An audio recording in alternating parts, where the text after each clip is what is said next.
نحمده ونصلي على رسوله الكريم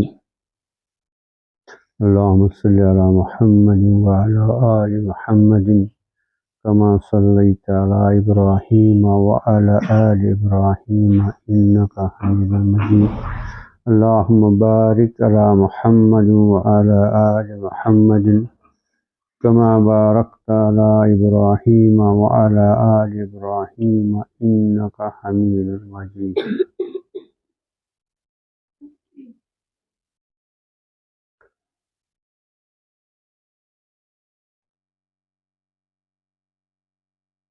قال الله تعالى في القرآن المجيد فأعوذ بالله من الشيطان الرجيم بسم الله الرحمن الرحيم.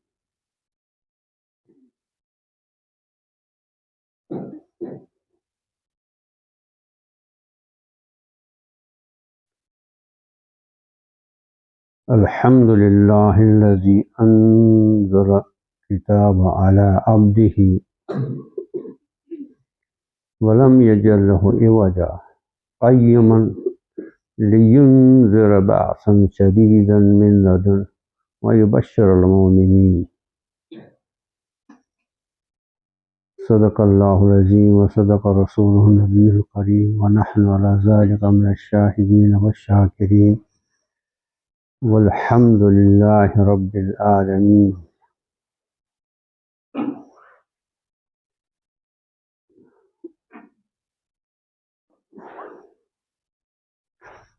محترم سامعین کرام، پیارے بچوں، السلام علیکم ورحمۃ اللہ وبرکاتہ۔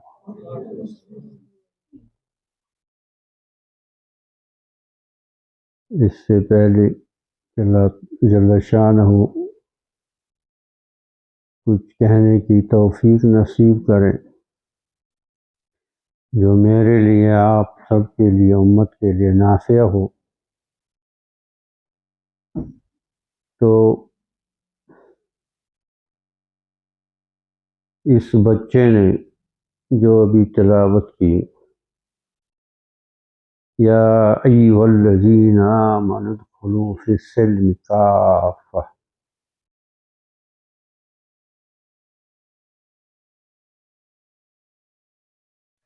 جب تک امت میں اور ہم میں یہ عادت نہیں بنے گی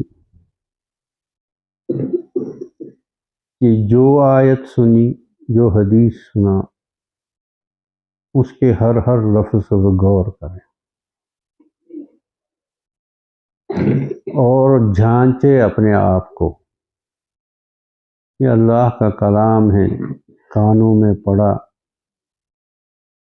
حجت بھی بن گئی، تو کیا ہم اس کا حق ادا کرتے ہیں؟ کہیں سے بھی، میں بار بار یہ کہتا ہوں، ایک آیت بھی، ایک حصہ بھی ہدایت کے لیے کافی ہے کہ پہلے یہ تصور ہو کہ یہ کلام کس کا ہے، کون فرماتے، اور پھر کیا فرماتے، اور پھر میں نے اس کو سمجھنے کے لیے، اس کا فہم حاصل کرنے کے لیے میں نے کیا کوشش کی، اور پھر اپنے آپ کو جانچے، پھر اپنے آپ کو اس پر پرکھے، کیا میں اس کا مصداق ہوں؟ یا ایھا الذین آمنوا، اے ایمان والو، یہ تو ہم سے ہی خطاب ہے، غیروں سے نہیں ہے، یہ مومنین کے لیے خطاب ہے، ایمان والوں کے لیے خطاب ہے، کہ غیروں کو اللہ تعالیٰ خطاب نہیں کرتے۔ ادخلوا، داخل ہو جاؤ، ادخلوا فی السلم، اسلام میں، کافہ، پورا پورا۔ منافقین کی طرح یہ نہیں کہ کچھ مانا کچھ نہیں مانا، یؤمنون ببعض ویکفرون ببعض، کچھ چیزوں پر ایمان لاتے ہیں کچھ. ہم تو الحمدللہ ہر چیز پر ایمان لاتے ہیں جو اللہ تعالیٰ نے قرآن کریم میں فرمایا اور جو حضور صلی اللہ علیہ وسلم. ایمان کی ڈیفینیشن یہ ہے کہ اس چیز کو مانا جائے ما جاء به نبی صلی اللہ علیہ وسلم.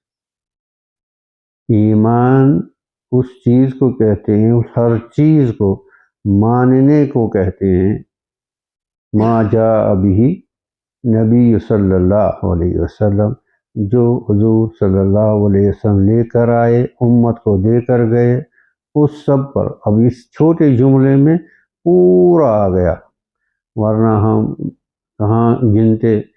نماز پڑھو، سچ بولو، روزہ رکھو، کتنی چیزوں کو گنتے اور کتنی چیزیں بھول جاتے. تو ایک جملے میں ما جاء به نبی صلی اللہ علیہ وسلم، جو کچھ وہ لے کر آئے اس پر ایمان لانا. اب یا ایھا الذین آمنوا ادخلوا فی السلم کافہ، پورا.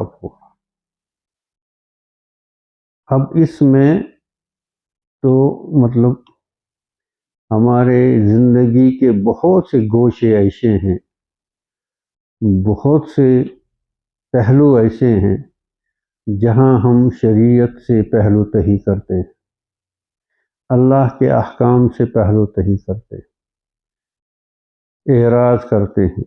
اگرچہ اعتقاداً نہیں کرتے تو اس سے کافر ہو جائے گا، لیکن عملاً کرتے ہیں، عمل اس پر نہیں ہے. تو اس میں ہمیں دیکھنا ہے کہ کیا ہم جیسے اللہ تعالیٰ ہمیں چاہتے ہیں ادخلوا فی السلم کافہ، ویسے ہم اس کی کوشش کرتے ہیں یا نہیں کرتے. اسی لیے جو ہے جو امت مجموعی طور پریشان ہے، اس میں کہتے ہیں جو حدیث کے بھی الفاظ ہیں، اعمالکم اموالکم، جیسے آپ کے اعمال ہوں گے ویسے آپ کے حاکم بھی ہوں گے، جیسے آپ کے اعمال ہوں گے ویسے ہی حاکم ہوں گے. اور ویسے ہی آپ کو حضرت یونس علیہ السلام کا واقعہ تو بہت بار سنا ہوگا کہ یونس علیہ السلام کی قوم نے حضرت پیغمبر وقت حضرت یونس علیہ السلام کی نافرمانی کی، اور ان کے سمجھانے کے باوجود وہ نہیں مانے، تو اللہ تعالیٰ نے یونس علیہ السلام کو یہ اطلاع کر دی کہ اب اس قوم پر عذاب آنے والا ہے. عذاب کا فیصلہ ہو چکا. تو یونس علیہ السلام اس بستی سے نکل گئے کہ اب اس بستی پر عذاب آئے گا اللہ تعالیٰ کا، لیکن عذاب نہیں آیا. پیچھے سے قوم نے توبہ کی، استغفار کیا. پیچھے سے قوم نے، یہ جو عذاب کا فیصلہ تھا یہ مشروط تھا کہ اگر یہ استغفار نہیں کریں گے تو ان پر عذاب آئے گا. تو انہوں نے استغفار کیا، توبہ کی. اب قرآن کریم نے اس واقعے کو کیوں نقل کیا؟ یعنی ہمیں یہ چیز شریعت نے کیوں بتائی کہ ایسے مواقع اس امت کو بار بار آئیں گے، اور علاج ایک ہی ہے. یہ دو علاج تھے، یہ دو علاج تھے، ایک ہے نہیں رہا، ایک ہے.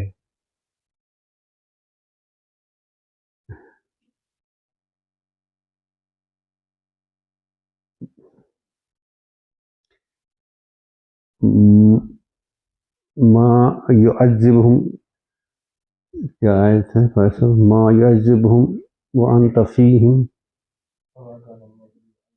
وما كان الله يعذبهم وانت فيهم. اللہ تعالیٰ نے فرمایا وما کان اللہ یعذبہم، اے اللہ کے اے محمد صلی اللہ علیہ وسلم، وہ کافر لوگ اللہ کے نبی اور صحابہ کو کتنا تنگ کرتے تھے، کتنی ایذائیں دیتے تھے، لیکن ان پر عذاب نہیں آتا تھا۔ وہ جو عذاب جیسے پہلے قوموں پر آیا، قوم کی قوم تباہ ہو گئی، تو حضور صلی اللہ علیہ وسلم کے زمانے میں جو کفار تھے ان پر وہ، تو اللہ تعالیٰ نے اس کی وجہ بتائی، ما کان اللہ یعذبہم وانت فیہم، آپ جب ان کے اندر موجود ہیں تو ان پر عذاب کیسے آئے گا؟ اللہ تعالیٰ ان پر عذاب نہیں بھیجے گا۔ ما کان اللہ یعذبہم، نہیں اللہ تعالیٰ ان کو عذاب دے گا، وانت فیہم، یہ رحمت للعالمین صلی اللہ علیہ وسلم، اللہ کے نبی صلی اللہ علیہ وسلم کیا ہیں؟ رحمت للعالمین۔ وہ کفار اتنی ایذا دینے کے باوجود اجتماعی عذاب سے بچ گئے۔ اور دوسرا کیا فرمایا؟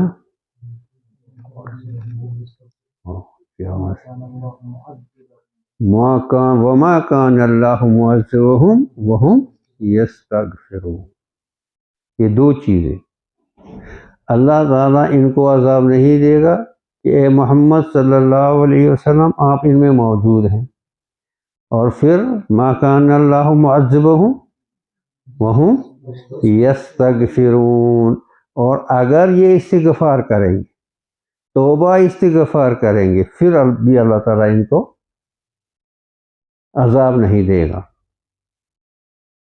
تو پہلی چیز تو حالانکہ مطلب کیا کہتے ہیں، حصن نہیں رہی، حضور صلی اللہ علیہ وسلم کی جو نعمت دنیا میں تھی وہ حصن نہیں رہی، لیکن وہ رحمتاً للعالمین قیامت تک ہیں، ان کا رحمتاً للعالمین ہونا وہ باقی ہے، اور اس کا فائدہ ہم اٹھا رہے ہیں، ورنہ ہمارے اعمال ایسے ہیں اللہ تعالیٰ نے ہم کو کب اپنے عذاب میں، اللہ اپنی حفاظت میں رکھے، تو یہ امت جو ہے یہ کبھی ان پر اجتماعی عذاب نہیں آئے گا۔ مومنین کو اس بات کا استحضاء رکھنا ہے، اپنے ذہن میں رکھنا ہے کہ یہ امت ختم نہیں ہوگی، یہ امت ختم نہیں ہوگی، کیونکہ اللہ کے نبی صلی اللہ علیہ ہمارے جو نبی صلی اللہ علیہ وسلم وہ رحمتاً للعالمین ہے، اور وہ رحمتاً للعالمین قیامت تک ہے، کوئی نبی آنے والا نہیں ہے،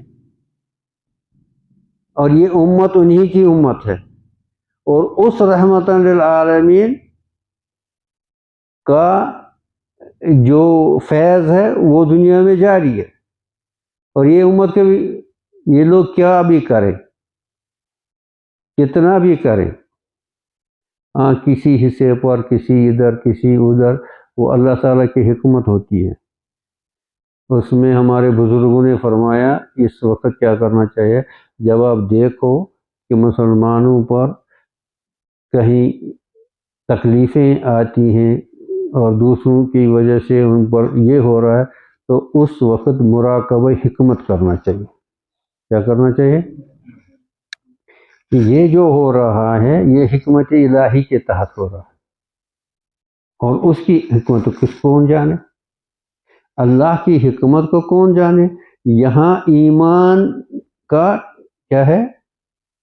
ٹیسٹ ہے، مومنین کے ایمان کا ٹیسٹ ہے، کیا ان کا ایمان متزلزل ہوگا یا ان کے ایمان میں مضبوطی ہوگی؟ کیوں؟ ہر فعل کا جب تک یہ یقین راسخ نہیں ہوگا، ایمان راسخ نہیں ہے، ہر فعل کا فاعل حقیقی اللہ ہے، ہر فعل کا فاعل حقیقی اللہ ہے، جب تک یہ چیز راسخ نہیں ہوگی اندر، ایمان مکمل نہیں ہوگا، اور یہ ایمان کے لیے بہت ضروری ہے۔ اب چھوڑو اب یہ مطلب اجتماعی طور پر عذاب یا دوسرے، آپ کو زید نے، آپ کہتے ہیں نا وہی عمر اور زید، آپ کی کتابوں میں وہی ہوتے ہیں، ویسے کہتے ہیں اے بی سی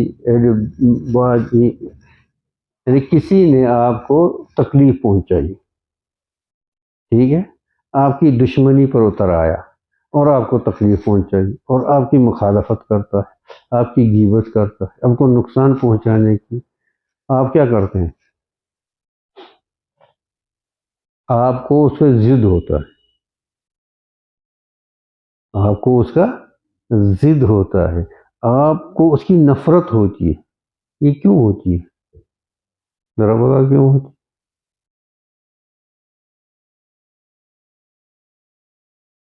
یہ اس لیے ہوتی ہے کیونکہ آپ توحید سمجھے ہی نہیں، آپ توحید سمجھے ہی نہیں۔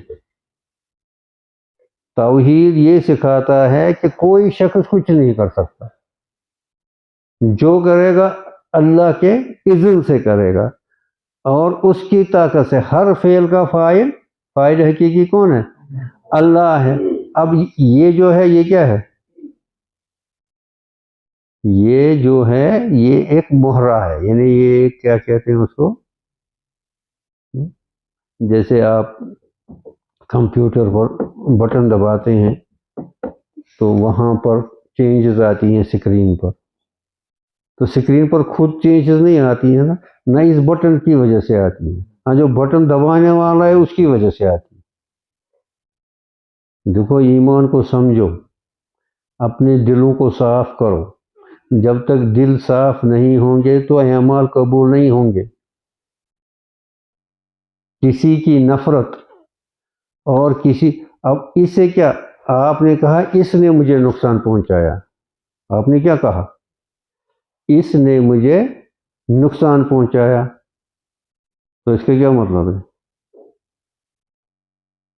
اس کا مطلب ہے آپ نے شرک کیا، آپ نے اس کو فاعل سمجھا، اس لائق سمجھا کہ یہ فعل کو اپنے اختیار سے فعل کو عمل میں لا سکتا ہے، اپنے اختیار سے لا سکتا ہے۔ جب تک آپ ما سوا اللہ کے سوا ہر چیز سے کیا یہ نہیں ہو جاؤ گے، یعنی ہر چیز کو اپنے ذہن سے نہیں نکالو گے، ایمان مکمل نہیں ہوگا، ایمان کامل نہیں ہوگا۔ ہمارے بزرگوں نے فرمایا کہ جب تک مسجد کے لوٹے، یہ مثال ہے، اب اور بھی کوئی ہمارے بزرگ تو مسجدوں میں ہوتے ہیں، لوٹے کی مثال دیں، آج کل تو دیتے ہیں، آج ہر چیز تو بدل گئی، پہلے زمانے میں مثال دیتے تھے شپ، ایسے بولتا ہے نا۔ ہمارے ایک ڈاکٹر صاحب تھے، اس کو پیشنٹ آیا، انہوں نے کہا ڈاکٹر صاحب مجھے ایسا لگتا ہے میرے ناک میں جیسے گرینیڈ، اور مائنڈ میں جیسے برین میں مجھے جیسے مائن ہے۔ آج کل کی اصطلاحات تو یہ ہے۔ وہ ڈاکٹر صاحب بھی بڑا وٹی تھا، اللہ ان کی مغفرت کرے، ان کا انتقال۔ کوئی گھبراؤ نہیں، ریموٹ میرے پاس، تو ریموٹ میرے پاس ہے، کیوں گھبرائے؟ تو یہ مطلب یہ ہوتا ہے کہ اصطلاحات بدلتی ہیں۔ اب بزرگ کون سی اصطلاح، وہ تو لوٹا ہی مسجد کر، اسی کی تو مثال دیں گے۔ جب تک لوٹا اور دنیا کے انسان آپ کو برابر نہیں لگیں گے، اپنا ایمان کامل نہیں ہے۔ اب اس کا کیا مطلب؟ اس کا تو مطلب لوگوں کی تحقیر کریں گے، حقارت کریں گے، نہیں۔ آپ گئے غسل خانے میں، وہاں لوٹا ہے، ٹھیک ہے، اور دروازہ بند ہے، اس لوٹے کی وجہ سے آپ کسی گناہ سے بچیں گے، یا اس لوٹے کی وجہ سے آپ کوئی ثواب کا کام کریں گے؟ اب یہ تو بے جان چیز، تو کیا خبر؟ جب تک لوگ بھی آپ کے دلوں میں ایسے ہی نہیں ہو جائیں، نہ ان کی وجہ سے آپ کو خوف ہوگا، نہ ان سے کوئی امید ہوگی، نہ ان کی وجہ سے آپ کوئی گناہ سے بچو گے، نہ ان کی وجہ سے کوئی عبادت یا کوئی اچھا کام کرو گے، جب تک یہ درجہ حاصل نہیں ہوتا، نہ اخلاص پورا ہوتا ہے، نہ توحید پورا ہوتا ہے، نہ اخلاص پورا ہوتا ہے، نہ توحید پورا ہوتا ہے۔ یہ مثال میں پہلے بھی کئی بار حضرت ہمارے جو تھے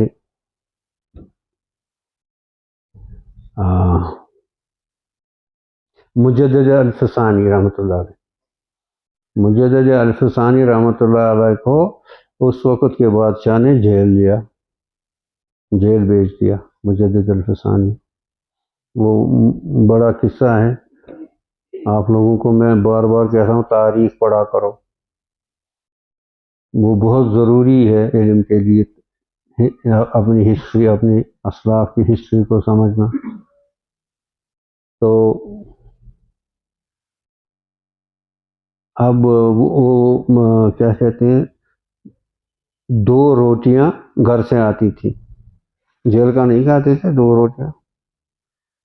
اب 10 دن رہے، 20 دن رہے، کتنے دن رہے، اگر 20 دن رہے ٹھیک ہے، تو 20 دن میں کتنی روٹیاں ہو گئی؟ 40. تو جب 20 دن کے بعد جیل سے باہر آئے تو 40 کی 40 روٹیاں وہیں، کچھ نہیں کھائی تھی. 40 کی 40 روٹیاں ایسے ہی تھی. تو حضرت کہا ان کو یہ درجہ تو ان کا تھا، یہ ویسے آج ہم ایسی مثالیں تو بتاتے بھی نہیں ہیں اور نہ ہمارے ایسے اوقات ہیں. فرمایا ان روٹیوں کو گیٹ سے اندر لانے تھا، ان تک لانے تک ظالموں کے ہاتھ لگے، اس لیے میں نے نہیں کھائے. 20 دن ایسے رہے. اچھا پھر یہ بات تو مجھے نہیں، یہ تو میں نے ضمناً کہی. جو اصل بات، جو کہنے کا مطلب، پھر فرمایا میں داروغے زندان کا بڑا مشکور ہوں. یعنی جو جیل کے پولیس والے ہوتے ہیں، آپ کی اصطلاح میں ان کو داروغہ بولتے ہے نا، بولتے نہیں بولتے، یہ لوگ یہ بولیں گے پولیس والے. کہا زندان کہتے ہیں جیل کو، داروغے زندان کا میں بڑا مشکور ہوں. تو حضرت لوگوں جو اپنے متعلقین تھے، حضرت انہوں نے آپ کو اتنی تکلیفیں دی، آپ ان کا کیوں شکریہ ادا کرتے ہیں؟ دیکھو ایمان سمجھو، ایمان ایسے نہیں آئے گا جب تک یہ دماغ استعمال نہیں کرو گے اور اخلاص نہیں ہوگا اور وہ ہمت اور وہ ارادہ نہیں ہوگا اپنے آپ کو ٹھیک کرنے کا، یہ سارا سرسری رہے گا. فرمایا حضرت اتنی تکلیفیں پہنچائی تو آپ ان کا شکریہ ادا کر رہے ہیں. کہا بھائی یہ بیچارے مجھے کیا تکلیف دیتے تھے، یہ میرے مولا کا حکم پورا کرتے تھے. یعنی اللہ یہ چاہتا تھا، اللہ نے یہ ڈیسٹن کیا تھا، تقدیر میں لکھا تھا کہ حضرت کو ان کے ذریعے سے یہ تکلیف پہنچے گی. حکم تو اللہ کا تھا، کرنے والے یہ تھے، اب ان کی کیا خطا؟ سمجھتے نہیں سمجھتے ہو؟ کہاں یہ بیچارے مجھے کیا کر سکتے، یہ میرے مولا کا حکم پورا کر رہے. اللہ اکبر. داروغے زندان کے ظلم میں اللہ کو دیکھ رہے ہیں. ہمیں نماز میں اللہ نظر نہیں آتا، داروغے زندان کے. اسی لیے حضرت ابو بکر صدیق رضی اللہ تعالیٰ عنہ کا مشہور قول ہے کہ میں پہلے اللہ کو دیکھتا ہوں پھر کسی کو دیکھتا ہوں. اب کوئی میرا دشمن ہو گیا، میری مخالفت کرتا ہے، اب مجھے کیا کرنا ہے؟ مجھے وہ نظر نہیں آنا چاہیے اللہ نے کیا چاہا، اس کے دل کو میرے خلاف کرتا. اللہ نے اب اس دشمنی کو، اس اینیماسٹی کو، یہ اس میں کیا دیکھ رہا ہے؟ اللہ کے حکم، اللہ کے فعل کو دیکھ رہا ہے. اللہ نے کیا چاہا، اب اس کو میرے اوپر مسلط کیا. کبھی بیوی کو مسلط کرتا جی، اس کے لیے داروغہ نہیں چاہیے. ہاں جی، اب وہ بیچاری خود کیا کرتی ہے؟ وہ بیچاری خود کیا کرے گی؟ اللہ نے اس کے دل کو ویسے ہی کیا. ہاں اگر یہ اللہ کی طرح رجوع کرے گا، القلب المومن بین اصبعین الرحمن، سنا تو بار بار ہے لیکن ذہن میں نہیں رہتا ہے. when it comes to practice، یعنی جب عمل کا موقع آتا ہے گھر میں کسی میں، اس وقت یاد نہیں رہتا ہے. مسجد میں کرتے ہیں ایسے ایسے. یہ جو دل ہے اس کو قلب اسی لیے کہتے ہیں، قلب، ورنہ اس کو فؤاد کہتے ہیں. جی فؤاد کہتے ہیں. فؤاد اور قلب میں کیا فرق؟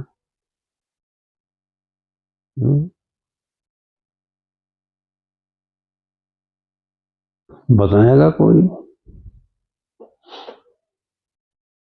پڑھتے بنو پڑھتے بنو.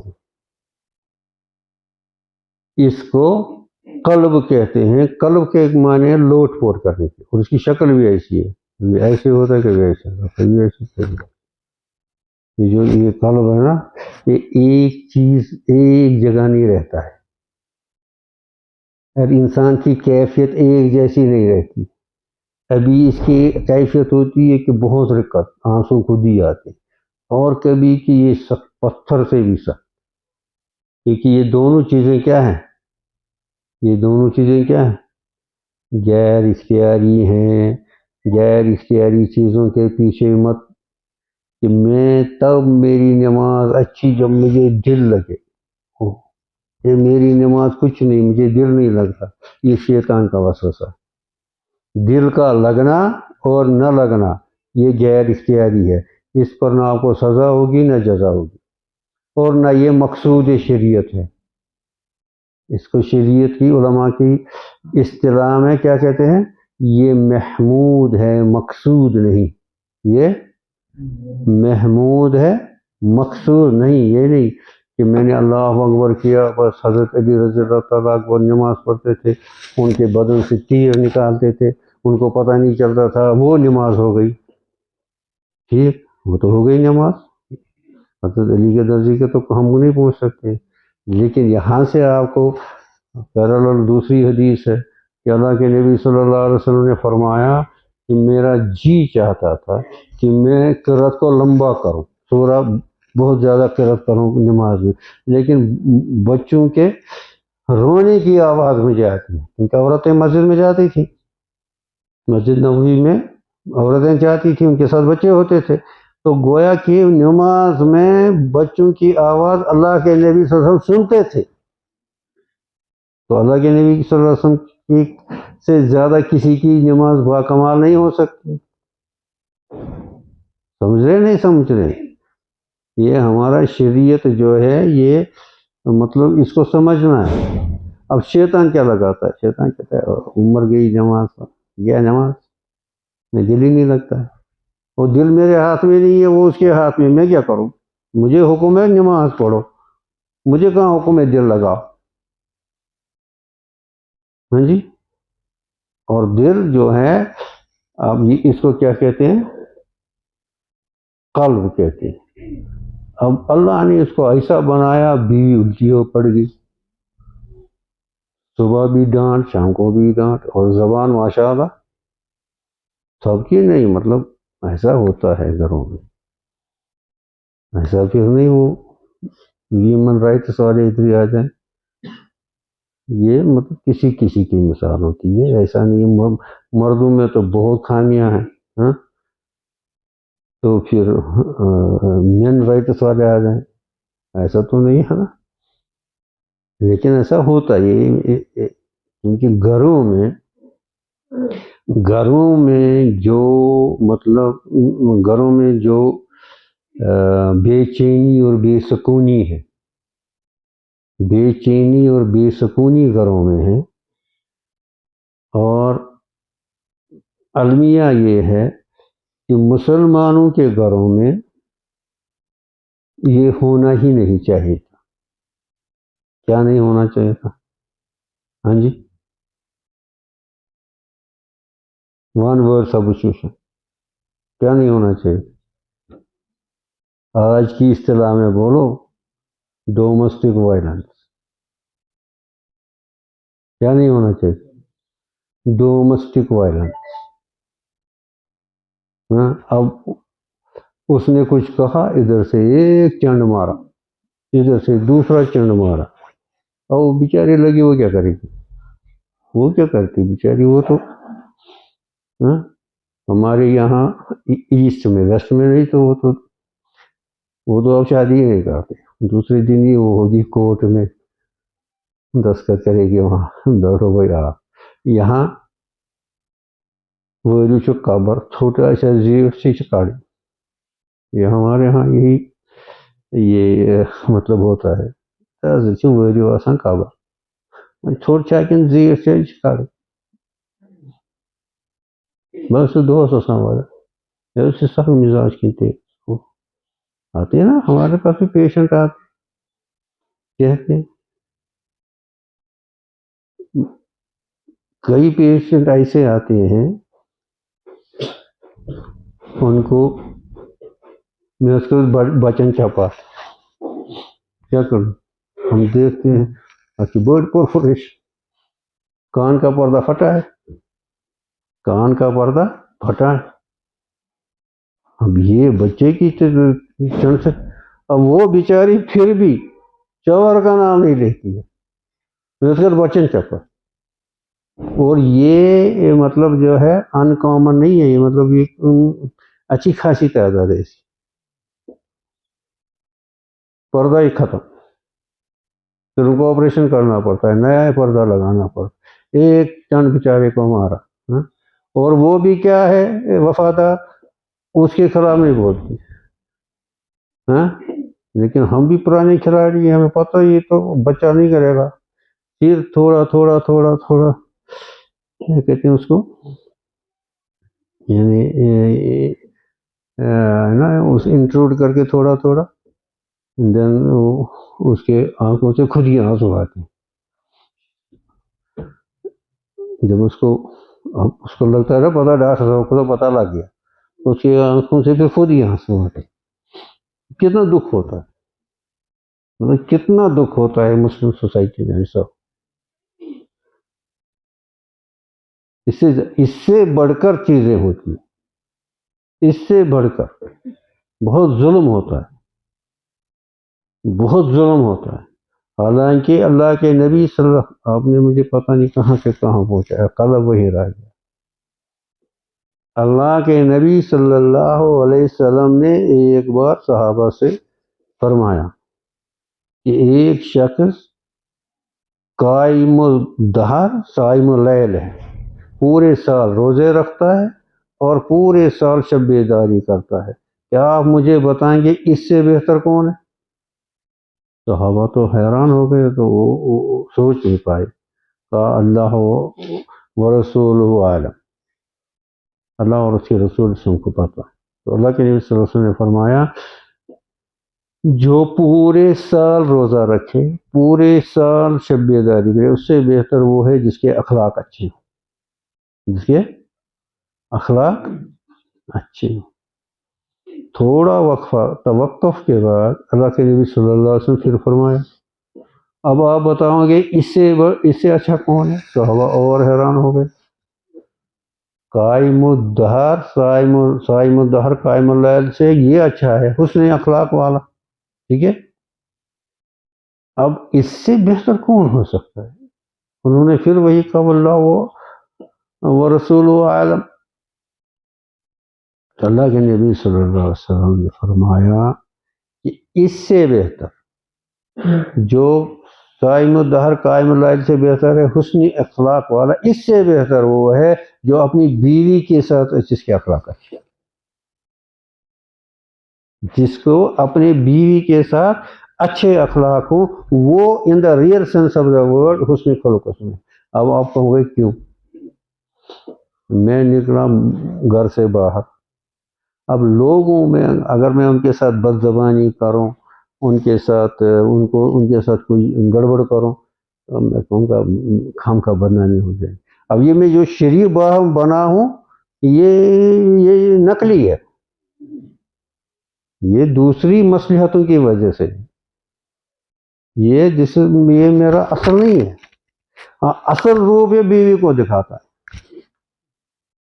کہ وہ بیچاری کہاں جائے، تو اچھا اپن اصلی خصلت وہاں ظاہر ہوتی ہے.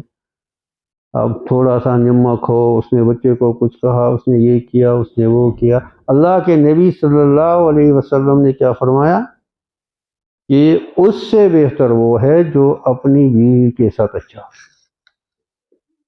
یہ اسلام کی یہ تعلیم ہے. اور اگر آپ دیکھو گے کہ گھروں میں کیا ہوتا ہے، سب یہاں نہیں بتایا جا سکتا، سب یہاں ہم نہیں بتا سکتے کہ کیا کیا یہ کیا کہتے ہیں اس کو، کیا کیا خرافات ہوتے. اور پھر بھی ہمیں نماز پڑھنے والے، اور پھر بھی ہمیں مطلب اپنے آپ کو پتہ نہیں کیا سمجھنے والے.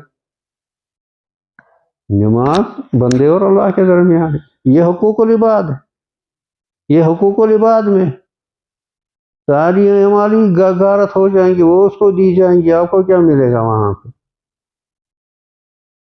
وہ سب اس کو دیا جائے گا. تو کیا کہتے ہیں اللہ کے نبی صلی اللہ علیہ وسلم کیا فرمایا، بعثت لے اتم مکارم الاخلاق. مکارم، اب دیکھو بڑا نیک ہے، چلو یہ بھی کہیں کہ اہل علم میں ہے، ٹھیک ہے جی، سب نہیں، لیکن اصلاح نہیں ہوئی. اب جب غصہ آیا تو زبان پر گالی نکلی، زبان سے گالی نکل گئی، تو برا لفظ نکل گیا. کیوں؟ اصلاح نہیں ہوئی ہے نا. پڑھا ہے، پڑھا تو ہے، یہ حدیث بھی پڑھی ہے، دور بھی بہت پڑھا ہے، لیکن اندر اصلاح نہیں ہوئی ہے. اندر سے وہ کتا نہیں نکلا ہے کنویں سے. کنواں جب کنویں میں کتا جائے، آپ کتنے استغفار اور وہ درود پڑھو، اس کو کنواں صاف ہو جائے گا؟ آپ کیا کہو گے اس کو؟ کتا نکالو، 7 ڈول نکالو، کنواں صاف. جب تک یہ کتے اندر سے نہیں نکلیں گے تو یہ عبادات، یہ اپنا انہم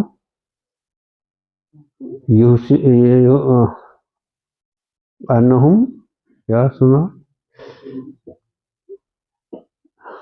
یہ سورہ کہف کے پیچھے جو وہ سمجھتے ہیں کہ ہم اچھا کام کرتے ہیں.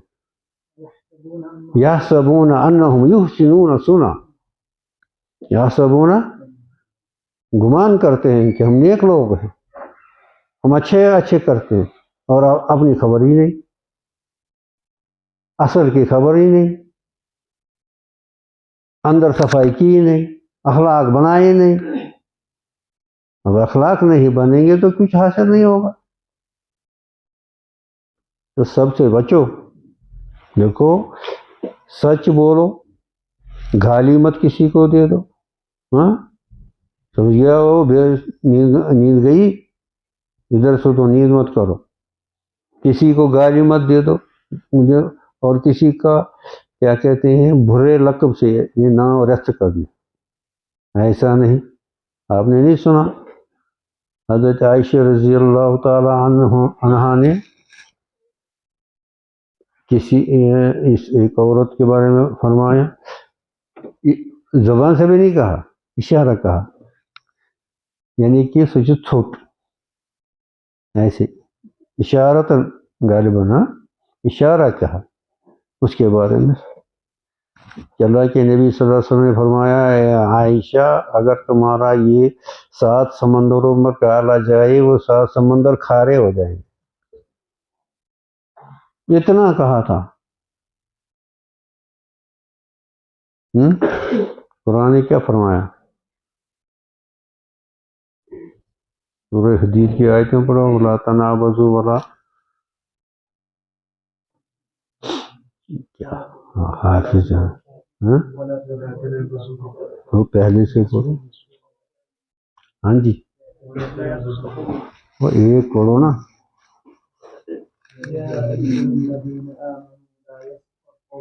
یا ایھا الذین آمنوا لا یسخر قوما منکم عسى ان یکون خیرا منکم. اے ایمان والو، میں نے پہلے بھی یہ کہا، جب اللہ تعالیٰ فرمائے نا جیسے کہ یا ایھا الذین آمنوا ادخلوا فی السلم، یہاں بھی یا ایھا الذین آمنوا، اے ایمان والو، اے ایمان والو. جو مرد لوگ ہیں وہ دوسروں کا کیا کریں، ان پر طنز نہ کرے، تمسخر نہ کرے، ان کا مذاق نہ اڑائے. کیا معلوم وہ آپ سے اچھے. لا یسخر قوم من قوم ان یکون ولا نساء من نساء عسى ان یکن خیرا منہن ولا تنابزوا بالالقاب. آگے پڑھو. بیس الاسم الفسوق بعد الایمان. بیس الاسم الفسوق بعد الایمان. کیا ترجمہ ہوا؟ وہ یہ آیتیں انٹرنلائز کرنی ہے، یہ صرف زبانی رٹا نہیں لگانا. ہاں، آپ میں سے کتنے ہیں جو دوسروں کا تمسخر نہیں اٹھاتے، دوسروں کا مذاق نہیں بناتے؟ ہاں، اور تو استادوں کا بھی مذاق ہونا، یہ ایسی سوچ کر رہا، یہ ایسی سوچ کر رہا. انا للہ و انا الیہ راجعون. جب استادوں کا تمسخر کرے، دوسروں کا کیا کرے؟ تو یہ آیت کہاں گئی؟ یا ایھا الذین آمنوا لا یسخر قوم من قوم عسى ان یکونوا خیرا منہم ولا نساء من نساء عسى ان یکن خیرا منہن ولا تنابزوا بالالقاب ولا. آگے پڑھو. بیس الاسم الفسوق بعد الایمان وائن. بیس الاسم الفسوق، یہ فسق ہے، یہ فسق ہے. فسق کرنے والے کو کیا کہتے ہیں؟ فاسق. یہ فاسقوں کا کام. فسق کرنے والے کو کیا کہتے ہیں؟ فاسق. پہلے اپنے اخلاق ٹھیک کرو، مورلز ٹھیک کرو، ٹھیک ہے؟ اٹھنا سیکھو، بیٹھنا سیکھو. ہمارے بزرگ فرماتے تھے، ان کا نیا کوئی جاتا تھا اصلاح کے لیے، تو حضرت وہ فرماتے تھے اس کو اٹھنا نہیں آتا، بیٹھنا نہیں آتا، یہ سلوک کیا سمجھے گا؟ کپڑے لگانا نہیں آتا. ہمارے حضرت بھی ایسا فرماتے تھے، اٹھنا نہیں آتا، بیٹھنا نہیں آتا، تو یہ سلوک کیا سمجھے گا؟ یہ کیا طے کرے گا بڑے بڑے مقامات؟ ارے بیسک نہیں ہے، بات کرنے کا ڈھنگ نہیں ہے. ایک شخص آیا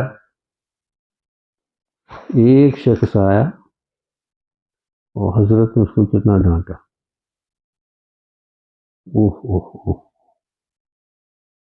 بڑا اللہ والا بن گیا ہے، بس یوں سمجھو گردن ایسے لٹکائی، اور ابھی وحی آئے گی، اب بڑا یہ بزرگ بنائے، ولی بنائے.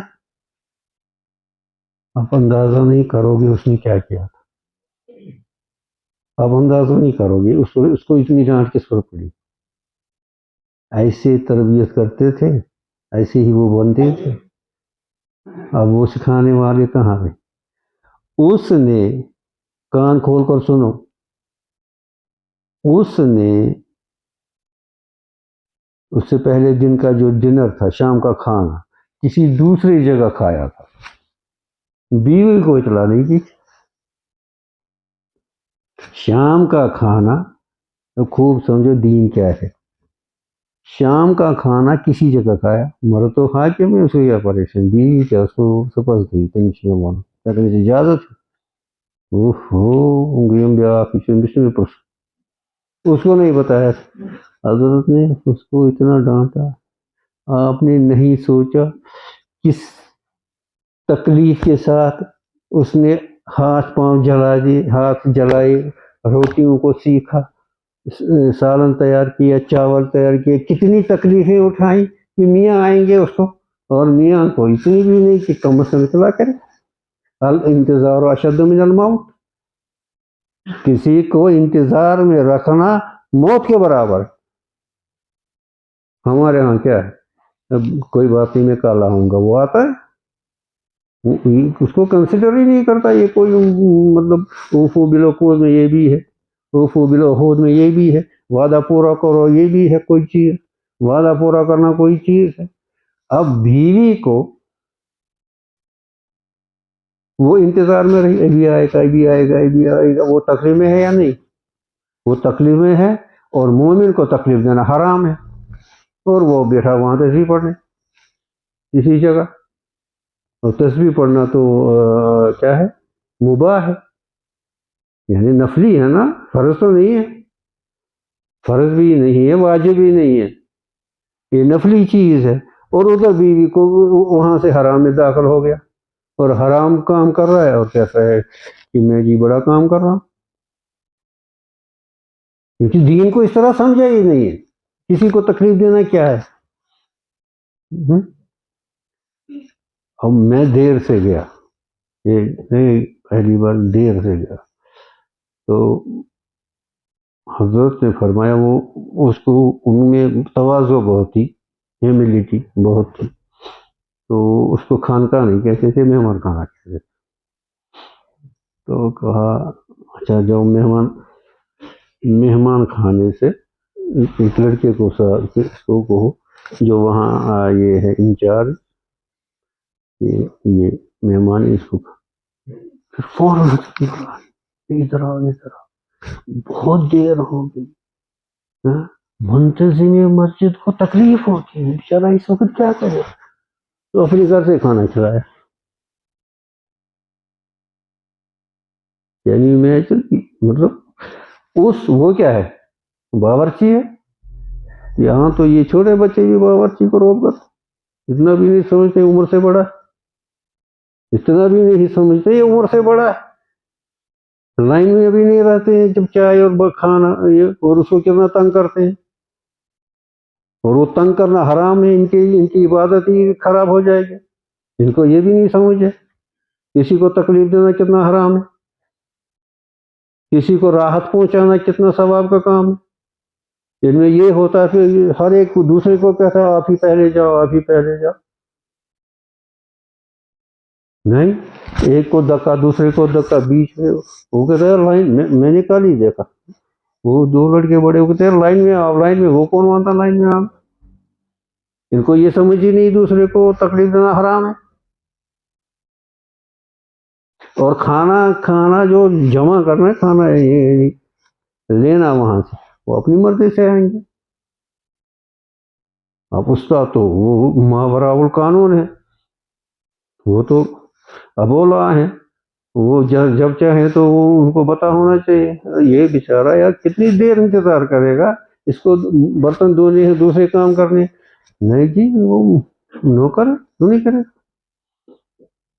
میں کیوں ابھی کھاؤں، مجھے نہیں. یہ چھوٹی باتیں لگتی ہیں نا، یہ چھوٹی باتیں نہیں ہیں، چھوٹی باتیں نہیں ہیں. آپ سمجھو یہ چھوٹی بات ہے، یہ کسی کی یہ نہیں ہے. آپ بار بار وہ سنتے ہو صحابہ کرام کا وہ واقعہ، بار بار سنتے ہو کہ ایک صحابی نے گھر میں لایا مہمانوں کو، بیوی سے کہا کچھ ہے، کہا تھوڑا سا، یہ 4 5 6 اتنا نہیں ہے. اس نے کہا کوئی بات نہیں، لاؤ. دسترخوان بچھایا اور ایک پلیٹ تھا، کیا تھا اس میں سب ڈالا اور کہا بھائی کھاؤ. 5 6 آدمی غالباً تھے، صحابہ ہی تھے. تو کسی وجہ، وہ تو یہ زمانہ نہیں تھا بجلی تو چراغ ہوتا تھا، وہ کسی وجہ سے اس نے چراغ بجھا دیا.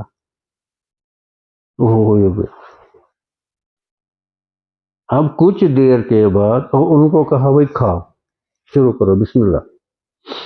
کچھ دیر کے بعد جب اس نے پھر چراغ جلایا، دیکھا کھانا سب وہی ہے، کسی نے نہیں کھایا. ایک نے دل میں کہا کھانا کم ہے، میں آج نہیں کھاؤں گا، یہ دوسرا پیٹ بھر کر کھائے. دوسرے نے بھی یہی کہا. میں آج نہیں کھاؤں گا، یہ دوسرا پیٹ بھر کر کھائے. 4 تھے، 5 تھے، 6 تھے، سب نے یہی سوچا، سارا کھانا وہی تھا. انہی پر آئی، یہ اس آیت کے مصداق ہیں، یؤثرون علی انفسہم ولو کان بہم خصاصہ. یہ قرآن کے عملی مثال تھے. ہم لوگ تو منافق ہیں، ہم نے دین سمجھا ہی نہیں ہے. چند لفظوں کو رٹا لیا تو سمجھ گئے ہم بڑے عالم ہو گئے، ہم بڑے یہ بن گئے 30 مار خان. بیسک ایٹیکیٹ سے نہیں ہے، بیسک مورلز نہیں ہے، اخلاق نہیں ہے، بیسک دین کی تعلیم نہیں ہے. دوسروں کو تکلیف دینا کیا ہے؟ ہو سکتا ہے کہ یہ لائن سے نہ چلے، ڈسپلن میں نہ ہو، نظم نہ ہو. نماز قائم ہی اس لیے کہ یہ ڈسپلن سمجھ. صف ایسے کرو کہ اگر یہاں سے تیر لگائیں کہ ادھر سے ادھر تک سیدھا چلا جائے. امام سے پہلے کوئی حرکت نہ کرے، پہلے امام پھر بعد. ایک ڈسپلن سکھاتے ہیں. روحانی جو چیزیں ہیں اس میں تو الگ ہے، وہ تو ہے، معراج المومنین ہے. لیکن ایک جو تعلیم ہے اس میں، اور فوکس. دیکھو نماز میں یہاں دیکھو، نہ ادھر دیکھو نہ ادھر دیکھو، رکوع میں ادھر دیکھو، تشہد میں ادھر دیکھو. فوکس سکھا رہے ہیں نا، جس کو کہتے ہیں یہ آج کی دنیا والے یہ جو کہتے ہیں، کیا کہتے ہیں، mind فلنس، being present in the moment. بڑے خوشنما نام وہ دیتے ہیں ان ٹرمینالوجیز کو، ان اصطلاحات کو. اب ہمارے تو عملی تعلیم ہے، نماز سے بہتر کہاں سے تعلیم ہے؟ اب سیکھتے نہیں ہیں، جھوٹ بھی بولتے ہیں، استادوں کو بھی جھوٹ بولتے ہیں، دوسری چیزیں بھی. اور پھر ہم ہیں یہ جی قلعے میں رہتے ہیں. اب یہ اس میں یہ لگاتا ہے. میں تو نہ وہ خبر کیا دل تنگ ہو جاتا ہے. مطلب بیسک مسلمانوں میں یہ کس پر بات آئی؟ کیا مسلمان گھروں میں ڈومیسٹک وائلنس ہونی چاہیے؟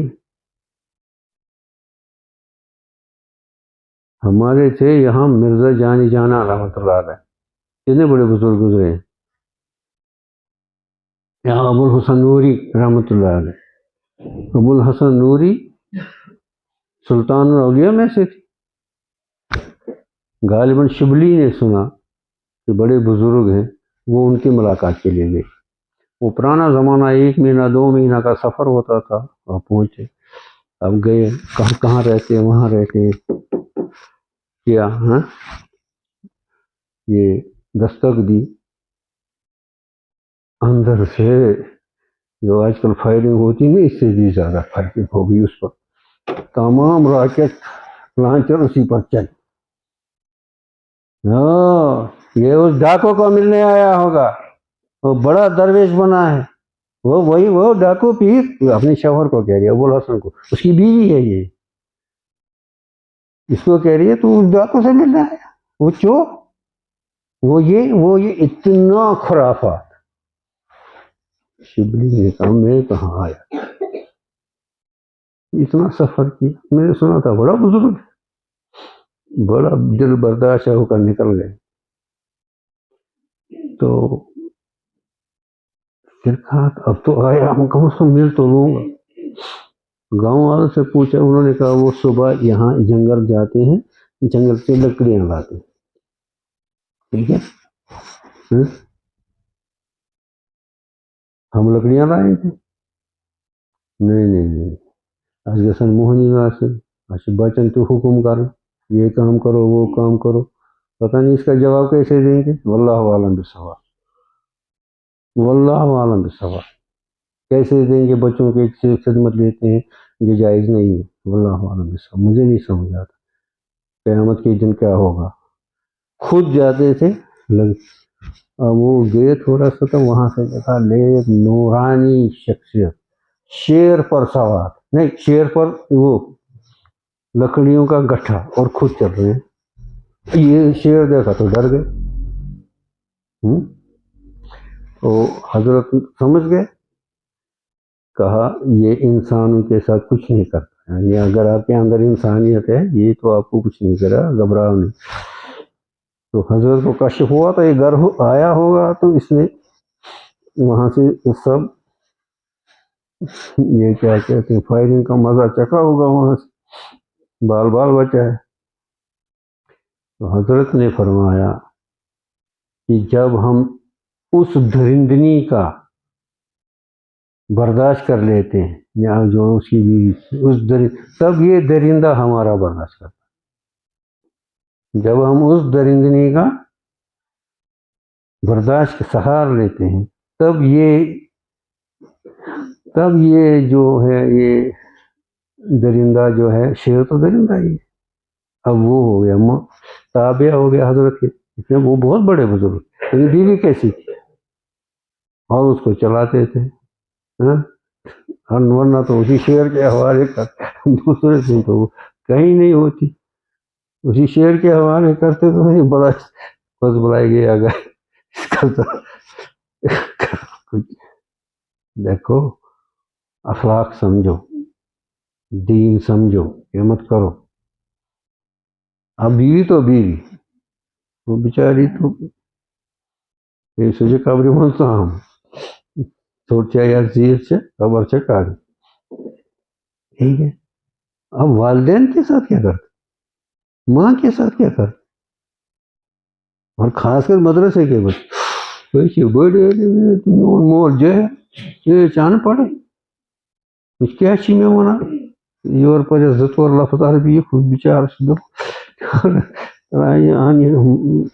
مےٚ حظ چھُ گژھُن زیُن ژٹنہِ أمِس چھُنہٕ سُہ فکری کھسان۔ اکثر گھروں سے شکایتیں آتی، یہ دین سیکھنا نہیں ہوتا ہے۔ من لم یوقر کبیرنا ومن لم یرحم صغیرنا فلیس منا، میں نے کہا نا ہر لفظ کو غور سے سنو، جو ہمارے چھوٹوں پر رحم نہ کرے، جو ہمارے بڑوں کو توقیر عزت نہ کرے، وہ ہم میں سے نہیں ہے۔ اب جو باپ کی عزت نہیں کرے گا، جو ماں کی عزت نہیں کرے گا، بڑے بھائی کی نہیں کرے گا، محلے میں کوئی بڑا ہوگا اس کی نہیں کرے گا، تو پھر کیا کرے گا؟ کون سا دین سیکھا، کون سا دین سیکھا؟ اور چھوٹوں پر شفقت نہیں کرے گا۔ اللہ کے نبی صلی اللہ علیہ وسلم نے ایک بچہ تھا، اس کے سر پر دست مبارک چھیڑا، تو ایک صحابی نے کہا آپ ایسا بھی کرتے؟ میں نے کبھی اپنے بچے پر سر پر ہاتھ نہیں پھیرا۔ کہا آپ کتنے سنگ دل ہو، مفہوماً میں کہتا ہوں، پورا یاد نہیں ہے یہ الفاظ، آپ کتنے سنگ دل ہو، کوئی باپ ایسا ہو سکتے وہ جو بچے کو شفقت نہ دے؟